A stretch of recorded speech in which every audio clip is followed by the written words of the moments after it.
Regret. Regret is something that comes up in many different forms with my clients. That question of, will I regret this? Or I hope I don't regret this, can present itself or circle in the back of our mind as we are trying to walk through life, trying to pursue this alignment that we know is true for us. Let's stop the spinning questions and help you clarify what you will regret and create a life that is the farthest thing from regret right now and 5 years from now. Today, I am walking you through 5 of these questions to avoid regret and get vulnerable by sharing my own answers as well. Before diving in, I outlined these 5 questions in a PDF just for you. It is for free on my blog, linked below. And while you are down there, give this video a like if you're excited about this topic. And for free alignment trainings every single Tuesday, subscribe to this channel and turn on your bell notifications for extra accountability that you show up and do them.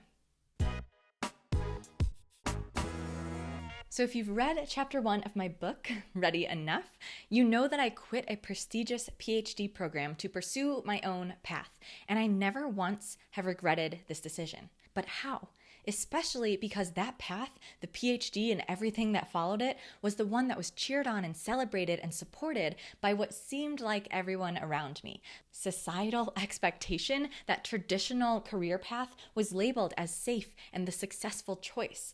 And yet I knew that what I would actually regret is continuing down that path of obtaining a PhD. For myself, what was best was to quit. I made that decision with so much confidence, and the process I used is the intel I share in Ready Enough, if you don't have that book already, and also what I will be sharing today in these 5 questions specifically around regret. As we walk through these questions, remember to do them yourself. I will be sharing my real answers in real time, and for yourself, either pause this video, journal them out, just think of your answer in real time, or again, download that PDF, have them, and reserve some time in your calendar. The first question taps into the emotional space. Where in my life right now do I feel resentful? Now, it does not matter how big or small this resentment may feel for you at this time. If there is any resentment there, get curious about what is going on. Are you doing something for someone else? Are you depriving yourself of something that you really long to do and want to do? By the way, that may not even require you giving up what you're already doing, but rather just adding something into your life that gives you joy and fulfillment. Are you living by someone else's rule book? A rule book that you do not agree with, a rule book that was simply passed down from society or parents or advisors. Resentment often stems from a feeling of obligation, doing something for someone else or someone else's visions and goals. To use this intel to avoid regret, you do not necessarily have to eliminate this aspect of your life altogether. Maybe you can find a reason to do this thing that does feel true and exciting for you. So an example in my own life, I was resentful for many years with how much I had to work out to look a certain way when I was a dancer in the dance industry. There were external expectations that may have been there objectively, but also I adopted them as my own expectations and highly encouraged myself to meet them to the point of mental illness. So this resentment was strong. If I created space to really ask myself, do I agree with these expectations to look a certain way, to form my body to be some expectation that doesn't match everyone's body type? My answer would have been no. But I hardly even gave myself that space to ask, am I resentful of this? Why am I resentful of this? And what might I do differently? So to this day, I still work out regularly. And in fact, it's a central part of what makes me feel fulfilled and alive and well. But that resentment isn't there because I'm no longer doing it for someone else. Furthermore, I'm no longer doing it for a reason that I don't agree with. I move my body today to feel well. And if I'm moving my body and I don't feel well, that is a huge neon sign that something has gone awry. And especially with my history, I'm very aware of this, and I like to keep this top of mind to ensure that I don't slip down that slippery slope again. So this is an example of where I experienced resentment and would have regretted that life choice had I continued down that path if it weren't for changing my mindset, my approach, and my reason, and therefore my actions as well, of my own well-being, my own wellness, and exercise specifically. Remember to ask yourself this question, download the PDF, or pause this video right now. What are you resentful of right now that you can change, alter, or eliminate so that you don't regret continuing down that path for years to come? Question 2 asks, what am I avoiding or dismissing? What is bigger than I'm making it out to be? Personally, I find this question really interesting because oftentimes with my clients, they're making things bigger when they're actually quite small. For instance, a fear that they're going to go bankrupt and everything is going to go haywire if they start their own business, when actually it might just be a smaller risk that's really firing up a central fear for them. But this question is asking, what is big? And I'm not allowing it to be as big as it is. What am I minimizing? One of my life coach mentors, Kobe Kozlowski, used to use the phrase, you don't want to get hit by a 2x4. So when we are being called into more true versions of ourselves, our own values, our own desires, our own interests, there's usually little knocks at the door, little invitations to step closer, step more into that aspect of who we are and what we want.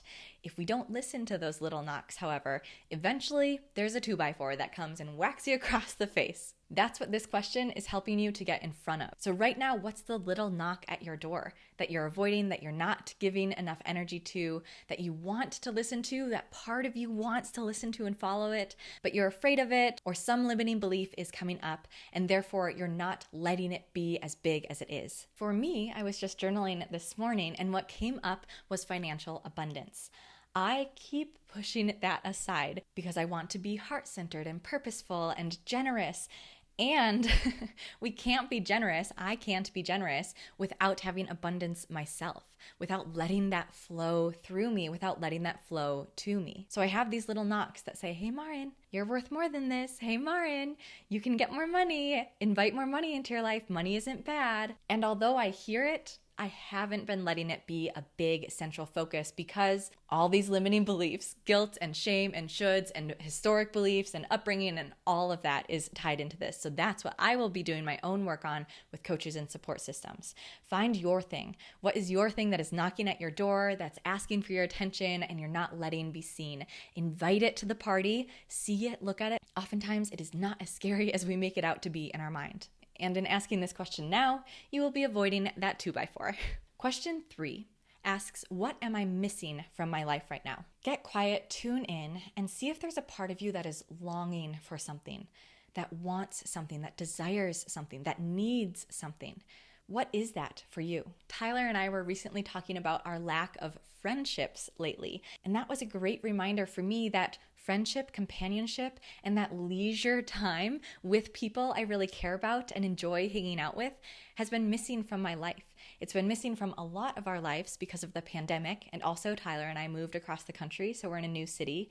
And we can now do something about that, make friends or reconnect with those we haven't prioritized. In asking myself that question, what is missing, and determining that friendships and good relationships are missing from my life has prompted me to already take action. I have phone calls booked for the next week, and I am elated to reconnect with friends that I haven't talked to in a long time, simply because I didn't prioritize it, simply because I hadn't asked this question. So ask yourself, what is missing from my life? And what can you bring into your life right now rather than waiting until it feels like a huge void? Question 4 parallels question 2, but it's slightly different. What is a truth I am too afraid to admit? What am I too scared or too overwhelmed to look at? So unlike those little knocks, I think of this question more like that booming voice that you're trying to ignore, but it is loud. Because it is loud, it probably feels really daunting and really scary.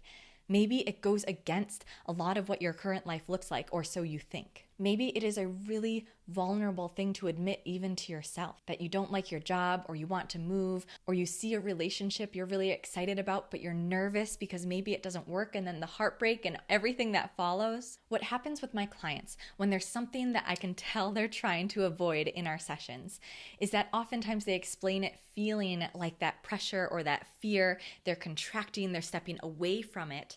But when we take those baby steps and I hold space for them to at least invite it in a little bit, it is oftentimes at its root a really nurturing and supportive voice. If it is loud in your mind, if a truth feels like it is so central but so scary, there's often some desire or value at its core that simply needs to be acknowledged. Maybe there's this booming voice that is saying, you need to quit your job, or I'm not fulfilled at work. And it feels scary because suddenly you think, but I need the money, but this, I've worked my whole life for this, but da da da da da. And you're listing off all these reasons, even without fully hearing that voice. Whereas if you were to actually invite that voice in, and turn down the volume a little bit and just have a conversation with it, either journaling or saying aloud or hiring a coach. Maybe it's just a little thing that's missing. I want a little more autonomy, or I need to take that vacation. Maybe you even have that vacation available for you, and all it's saying is, please take the vacation. But because you hadn't been listening to that prompt, it's saying, quit your job. So again, invite it into the space, invite your truth in, and see what it's actually saying. I promise it is not as scary as we make it out to be when we suppress it or push it behind us or step away from it. And of course, if you need support in that process, I am here for you. And lastly, question 5. What do I desperately want? What am I holding myself back from? Especially for the women that I coach. I often find that we don't let our wants be wants. We don't give our desires validity to just stand on their own and be. Sometimes we just want a couch. Sometimes we just want the ice cream, not because there's a celebration or some special occasion, but just because it would taste yummy. It would nourish our bellies, or it would nourish our souls. Maybe you desperately want to visit a country or to call a friend. And even if you don't understand why, allow yourself to want it and possibly to even follow through. Asking yourself what you want, asking yourself what you're holding yourself back from, can help to avoid that midlife crisis, can help to avoid the story that we've all heard of someone wishing they would have done something different as they're in their final days or years. Sometimes I think myself and all of us forget that this is the only life we know we have for sure. This is it. It is happening right now. So what do you want? Go get it. Invite it in. Allow yourself to want it. Even that simple act, allowing yourself to feel the desire, is powerful and can help you to avoid regrets because it's on your mind. What do I desperately want? I desperately want to stand on a big stage and speak to a lot of people. And I can have limiting beliefs about that. I can allow myself to go into the fear or the imposter syndrome, or I can stand tall and say, this is what I want. This is what I'm called toward, and I know that I'm worthy of it. You can do the same for your desires. In summary today, download this PDF, look at these 5 questions, and ask yourself, what are your honest answers?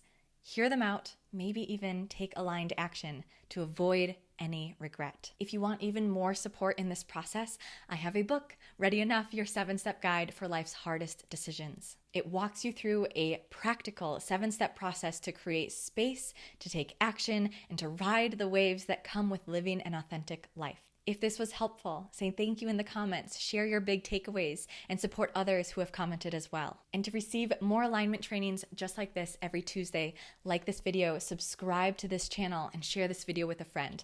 All of those actions really support me. Thank you very much. And they support yourself by bringing in that accountability to do this work, to show up as your authentic self today. And that is all from me. My name is Marin Lauka. I am the owner of Yes And as a coach, I empower you to dismantle those limiting beliefs so that you can own your potential, experience true fulfillment, and make your positive impact. I will see you next week.